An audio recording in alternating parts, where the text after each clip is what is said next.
Donc dans Parashat Behar, on nous parle d'une situation particulière qui s'appelle Bait Arei Choma, les maisons qui étaient dans les villes fortifiées de murailles.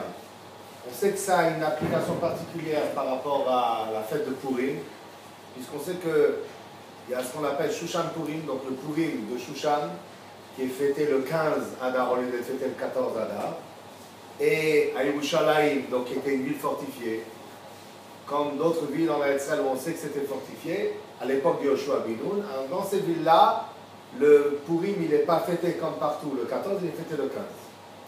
Maintenant, dans Parashat Behar, on sait que le clan d'Israël, lorsqu'ils sont rentrés en Israël, la terre d'Israël a été partagée en les 12 tribus. 9 tribus et demie en Eretz Israël et 2 tribus et demie mais à Yarden, donc de l'autre côté du Yarden, sur la rive est du Jourdain.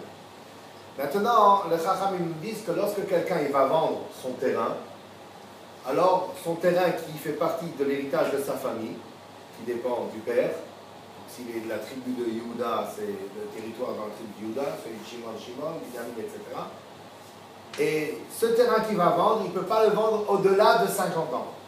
Parce qu'au Yovel, même s'il vend la première année du Yovel, donc c'est 7 fois 7 ans, 7 fois 7 Shmitot, et ensuite la 50e année c'est le Yovel, au Yovel, tous les terrains retournent à leur propriétaire initial.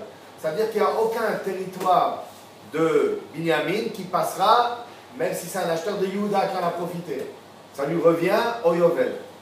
Par contre, lorsqu'on vend, si maintenant il avait dans son territoire pas un champ, mais il avait Beit Arei Choma, alors la Torah nous dit qu'il y a deux sortes de villes. Il y a les villes ouvertes, Batei HaChatzerot et Batei Arei Choma. Il y a les villes qui sont vendues dans les villes ouvertes et les villes qui sont vendues dans les villes fortifiées. Celles qui sont vendues dans les villes fortifiées n'ont pas le même statut que les autres. Par exemple, il peut le racheter seulement la première année. Si maintenant, Atom Shtat Minkaro Yamim Tiegulato, il a un an pour le racheter. S'il n'a pas racheté au bout d'un an, eh ben à ce moment-là, ça reste définitivement à son acheteur. La Gemara, il y a même une Gemara, une suga très très intéressante qui s'appelle dans la Gemara Ones Beyom Acharon. Ça veut dire, qu'est-ce qui se passe si le dernier jour, il voulait aller le racheter et il ne trouve pas. L'acheteur, il va se dérober et il sait très bien que si maintenant on vient lui racheter le dernier jour, il ne veut pas. Alors moi je fracasse sa porte pour le déposer chez lui à la maison. Est-ce que ça s'appelle que je l'ai racheté, je ne l'ai pas racheté? Parce qu'en fin de compte, l'autre il peut me fuir pendant les 24 dernières heures et il sait très bien que si je ne le rachète pas à ce moment-là, qu'est-ce qui va se passer? Alors il y a toute une souga sur ce qui s'appelle Ones Beyom Acharon. Mais tout cela nous amène à la définition d'une ville fortifiée. Qu'est-ce qui s'appelle Batei Arei Choma? Et la Gemara dans Masechet Megillah, elle apprend du premier pasouk, donc concernant Batei Arei Choma, Perek Chafei Pasuk Chaftet dans notre paracha, Veish ki yimkor bet moshav ir Choma, celui qui a vendu une maison qui est installée dans une ville fortifiée. Et la Gemara, elle apprend ici une définition extraordinaire. Elle nous dit Shehukfa belipsof yashva. Qu'est-ce qui s'appelle une ville fortifiée? C'est une ville qui d'abord a été fortifiée et ensuite elle a été habitée. Mais pas une ville qui a d'abord été habitée, ensuite pour une sécurité supplémentaire, on va construire un rempart autour.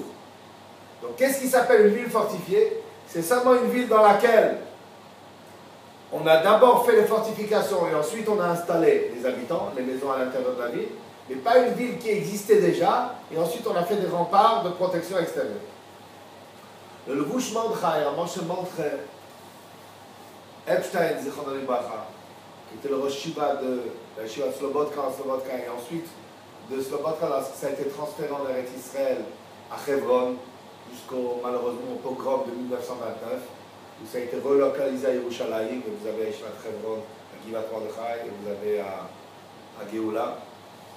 Et donc, il était un génie extraordinaire, il dit que la différence elle est la suivante. Pourquoi une ville fortifiée? C'est uniquement lorsqu'on était d'abord fortifié avant l'installation et pas la fortification qui vient après l'installation. Il dit parce que lorsque tu t'installes seulement une fois qu'il y a le rempart, c'est le rempart qui a créé l'installation. S'il n'y avait pas la protection, je ne serais pas venu m'installer. Alors ça s'appelle une ville fortifiée. Mais une ville où on était déjà installé avant le rempart, alors à ce moment-là, l'installation elle existait déjà avant, c'est une protection supplémentaire. Avec ce commentaire, J'ai entendu une fois une explication extraordinaire de ce qu'on dit dans le Sefer Bereshit, lorsqu'on nous parle de Yaakov Avinu, Parashat Vayeshev, on nous parle de Yaakov Avinu qui a envoyé en avant-garde Yehuda avant que les Bnei Israël viennent rejoindre leur frère Yosef qui était le vice-roi d'Égypte.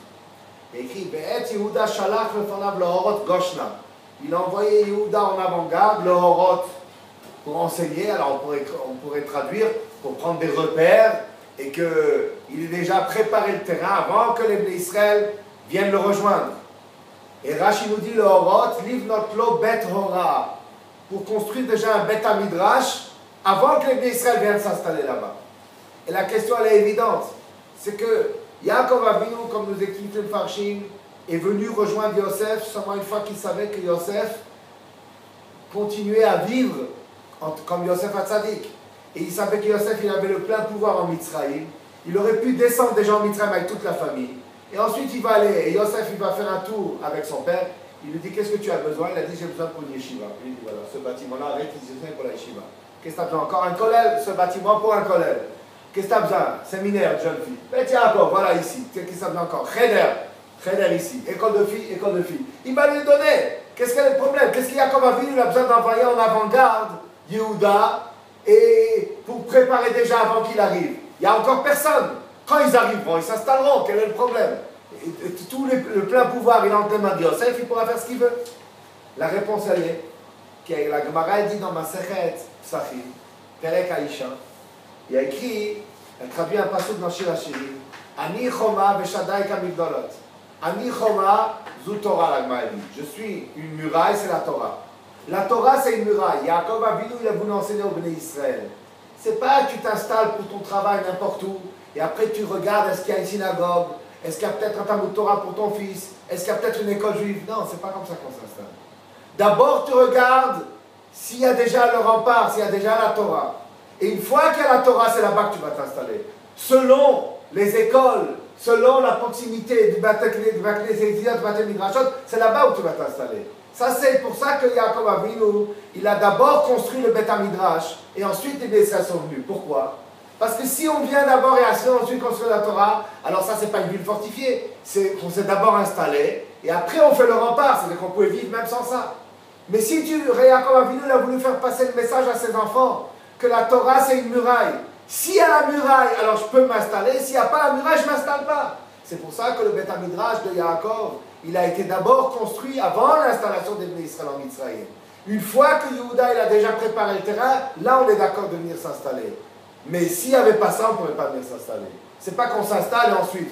Parce que, est-ce que la Torah c'est un plus, ou bien la Torah c'est ça, notre survie? Ça va dépendre. Si tu considères que la Torah c'est une muraille, et sans ça on ne peut pas vivre, alors à ce moment-là, tu construis d'abord la muraille, tu prends d'abord tes repères par rapport au Bet HaKnesset, par rapport au Bet HaMidrash, et après tu viens t'installer. Mais si la Torah c'est seulement un plus, alors je m'installe là où je m'installe. Après je chercherai, peut-être j'aurai une rabota par téléphone, peut-être je ferai quelque chose. Ouais, c'est bien, c'est un plus, mais c'est un plus. Sans ça tu existes déjà, sans ça tu es déjà un juif, sans ça tu as déjà assuré ta survie spirituelle. Alors il y a un plus, c'est peut-être mieux de mettre du piment aussi, ce serait autrement fade, alors je voudrais rajouter du poivre et du sel. Ça suffit pas. Donc ça c'est le message qu'il a donné, et ça c'est le message de Batar et Choma. Bet Moshav Ir Choma. Tu viens installer ta maison dans la muraille, pas la muraille elle vient après. Et c'est ça comprendre ce que ça veut dire, que la Nichoma Zu Torah, que la Torah c'est vraiment une muraille.